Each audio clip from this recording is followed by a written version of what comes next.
What the kids see, it's what they follow. And I show them what to do. For example, for Nikita's case, I always tell Nikita, a woman does this and this. You know, you have to clean where you eat from. The house has to be neat. I always tell them, don't just pass. You know, when you see something down, don't just jump in. You just pick, you know, anything you find, you know. A woman lays the bed. A woman, when she wakes up, has to shower, you know. A woman respects people. I try my level best. When it comes to Nathan, a man does this and this. A man has to behave like this. Tomorrow you are going to be a husband of someone, you know, because the way I want me to be treated, I want someone's daughter to be treated well by my what? My son, you know. Nathan, you have to be hardworking. You have to take care of your family. Nathan, you have to be, when dad is not there, you have to be a manager of this home, you know. You have to see what's, you know, not right. You have to fix it. I always say Nathan, Nikita, Amara, you know, everyone. I train everyone.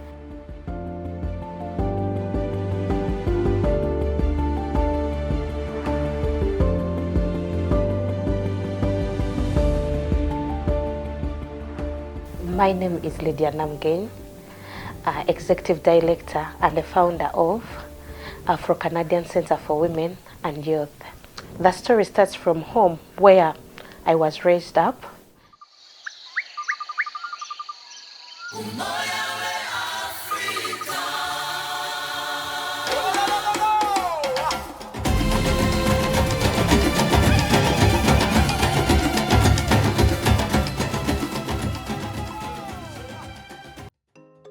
I gave birth to my kids, 2 of them, a boy and a girl.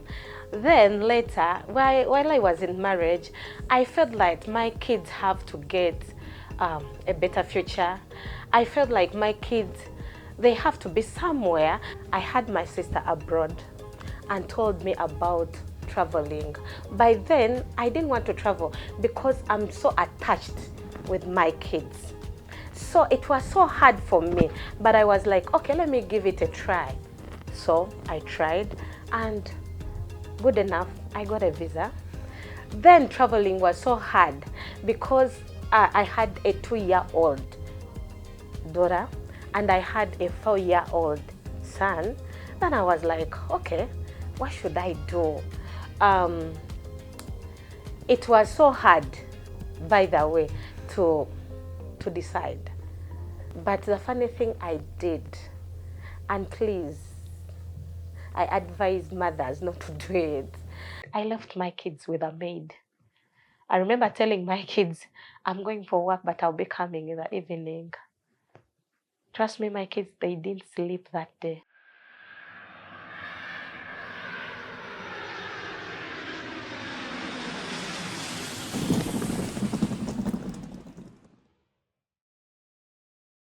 I reached Canada, and the first thing I did when my cousin picked me from the airport, I called my kids.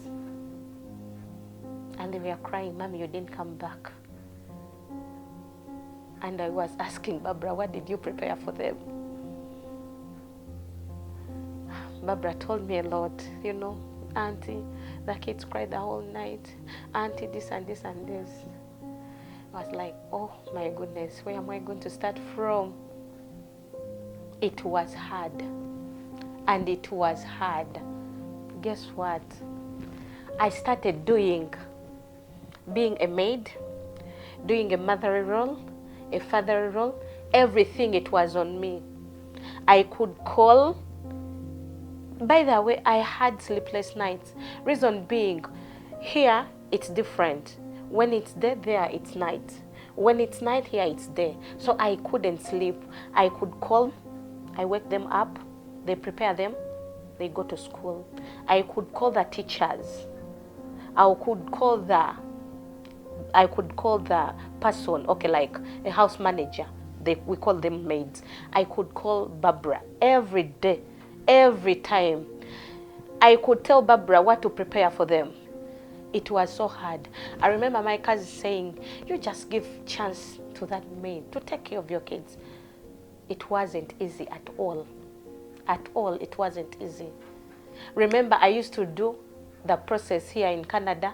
I used to follow everything, but at the same time, I used to be, you know, my soul was back home, but my body was in Canada. This old drama affected me mentally, physically, financially. What should I say? It affected me so much. Because mentally, I swear, I wasn't here. Mentally, I could think, I could cry. People who were around me, they know that I could cry. To an extent, I had to ask for my passport to go back home. And I cried. I cried for my passport.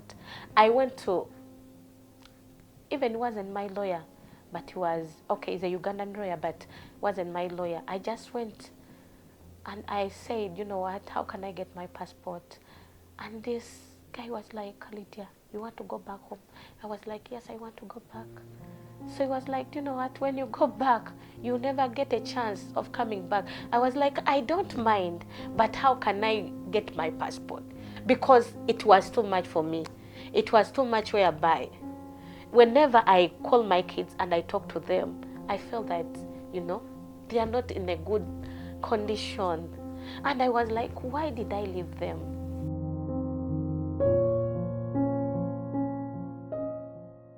I had someone who loved me so much, someone who cared for me, someone who didn't want to see a spoiled Lydia, a wasted Lydia. That's my husband. George used to call them. I could do homework with them, but when I'm busy, George calls them, you know, and just they do homework and calls me and says, you know what, honey, everything is fine. I remember that time I received an email saying, you know what, send your kid's passport to Dar es Salaam. I just read just the subject, passports, requirement, something. And I was like, honey, can you read this email? I was like, yeah, honey, they have said you should send the passports. I was like, no, honey, read it well. Yes, I said, you photocopy this, you send the kid's passport. It was a dream, and my dream came true.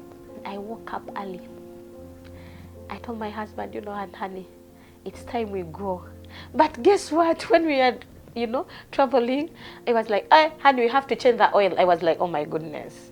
We went, we changed the oil, but I looked, you know, I went office to office at the airport.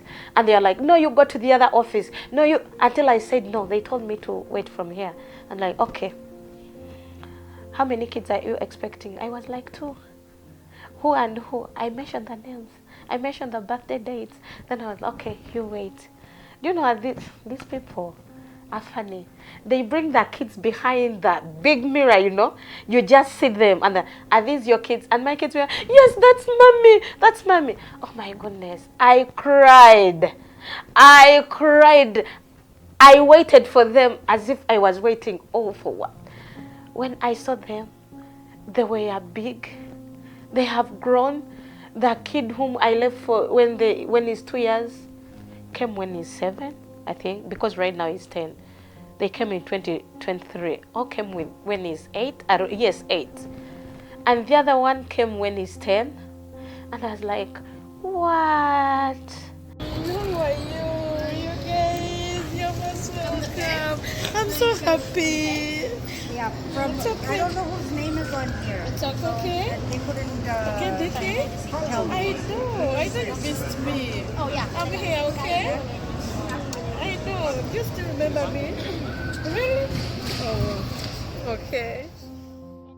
Dear parents, if there is something in your marriage and you need to talk about it, please talk about it. Because family is the strongest unit of the community.